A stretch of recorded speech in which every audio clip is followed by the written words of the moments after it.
ನಮಗೆ ಮೀನು ಫ್ರೈ ಇಲ್ಲ ಅಂದರೆ ಊಟ ಸೇರೋದು ಸ್ವಲ್ಪ ಕಷ್ಟ. ಹಾಗೆ ಮೀನು ತಗೊಂಡಾಗೆಲ್ಲ ಒಂದೆರಡು ಮೀನಾದರೂ ಫ್ರೈ ಮಾಡಿ ತಿನ್ನದಿದ್ರೆ ಸಮಾಧಾನ ಆಗೋದಿಲ್ಲ.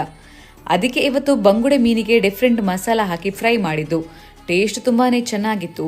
ಇದನ್ನು ಮಾಡೋದಕ್ಕೆ ಮೊದಲಿಗೆ 4 spoon Kashmiri red chilli powder, ಸ್ವಲ್ಪ ಅರಿಶಿಣ, ರುಚಿಗೆ ತಕ್ಕಷ್ಟು ಉಪ್ಪು, 1 ಸ್ಪೂನ್ ಧನಿಯಾ, ಅರ್ಧ ಸ್ಪೂನ್ ಜೀರಿಗೆ, 1 ಸ್ಪೂನ್ ಶುಂಠಿ ಬೆಳ್ಳುಳ್ಳಿ ಪೇಸ್ಟ್, ಸ್ವಲ್ಪ ಹೆಚ್ಚಿಟ್ಟ ಕೊತ್ತಂಬರಿ ಸೊಪ್ಪು, ಸ್ವಲ್ಪ ಕರಿಬೇವು ಸೊಪ್ಪು, 3 ಸ್ಪೂನ್ ತೆಂಗಿನೆಣ್ಣೆ ಹಾಕಿ ಚೆನ್ನಾಗಿ ಮಿಕ್ಸ್ ಮಾಡಿ.